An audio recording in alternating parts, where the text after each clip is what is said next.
الله الرحمن الرحيم. نحضر اليوم في هذه الوقفة التضامنية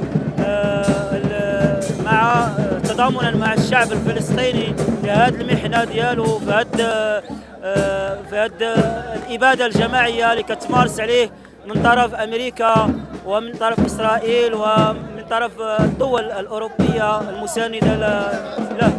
فأقل ما يمكن أن نفعله هو هذه الوقفة هذه وهذه المسيرات التضامنية مع الشعب الفلسطيني، ونسأل الله تعالى أن يتقبل منا هذا الجزء اليسير بحق الشعب الفلسطيني. جئنا اليوم في هذه الوقفة التضامنية الاحتجاجية بدعوة من الجبهة المغربية لدعم فلسطين ومناهضة التطبيع من أجل الاحتجاج والاستنكار للجرائم البشعة التي يرتكبها الكيان الصهيوني في حق العزل والأبرياء من الأطفال والنساء والرضع. هذا الكيان الذي يرتكب جرائم وحشية ومجازر وحشية وإبادة إنسانية في حق الأبرياء والعزل أمام مرأى ومسمع العالم وبرعاية أمريكية. نقف اليوم للمرة الرابعة في هذا المكان منذ انطلاق طوفان الأقصى من أجل التنديد بهذه الجرائم ومن أجل أيضا الاحتجاج ضد أمريكا وحلفائها من دول الغرب على رعايتهم لهذا الإرهاب وعلى مشاركتهم في هذا الإرهاب وعلى مساندتهم للكيان الصهيوني الغاصب. هذه أمريكا التي تتبجح بحقوق الإنسان وتتبجح بالحرية وبالديمقراطية، ها هي الآن تتعسف عن حقوق الإنسان وعن الديمقراطية وعن الحرية. هذه الجرائم التي يرتكبها الكيان الصهيوني الغاشم. جئنا اليوم لكي نقول بصوت واحد كافة المغاربة: أوقفوا حرب الإبادة الإنسانية، أوقفوا المجازر الوحشية التي يرتكبها الكيان الصهيوني. أصحاب الحق هم الفلسطينيون، أصحاب الأرض هم الفلسطينيون، وهذا الكيان هو كيان مغتصب، هو كيان محتل.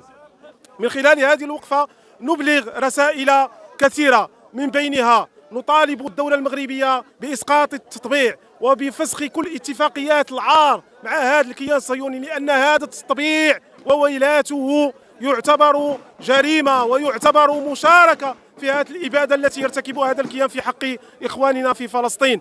نطالب الدولة المغربية بإغلاق كل مكاتب اتصال مع هذا الكيان، نطالب الدولة المغربية بفتح المعابر، ونطالب كذلك الدولة المغربية بمساندة القضية الفلسطينية. ونحن نقول، نحن كشعب مغربي يناصر القضية الفلسطينية ويعتبرها قضية محورية، أن الشعب المغربي قاطبة من أقصاه إلى أقصاه هو بجنبكم وهو معكم، ونقول لهم: اصبروا واثبتوا فإن الله عز وجل ناصركم. وتحية للمقاومة الفلسطينية وتحية لكل الكتائب ولكل المقاومة الفلسطينية، وستتحرر فلسطين وسيتحرر القدس الشريف. السلام عليكم.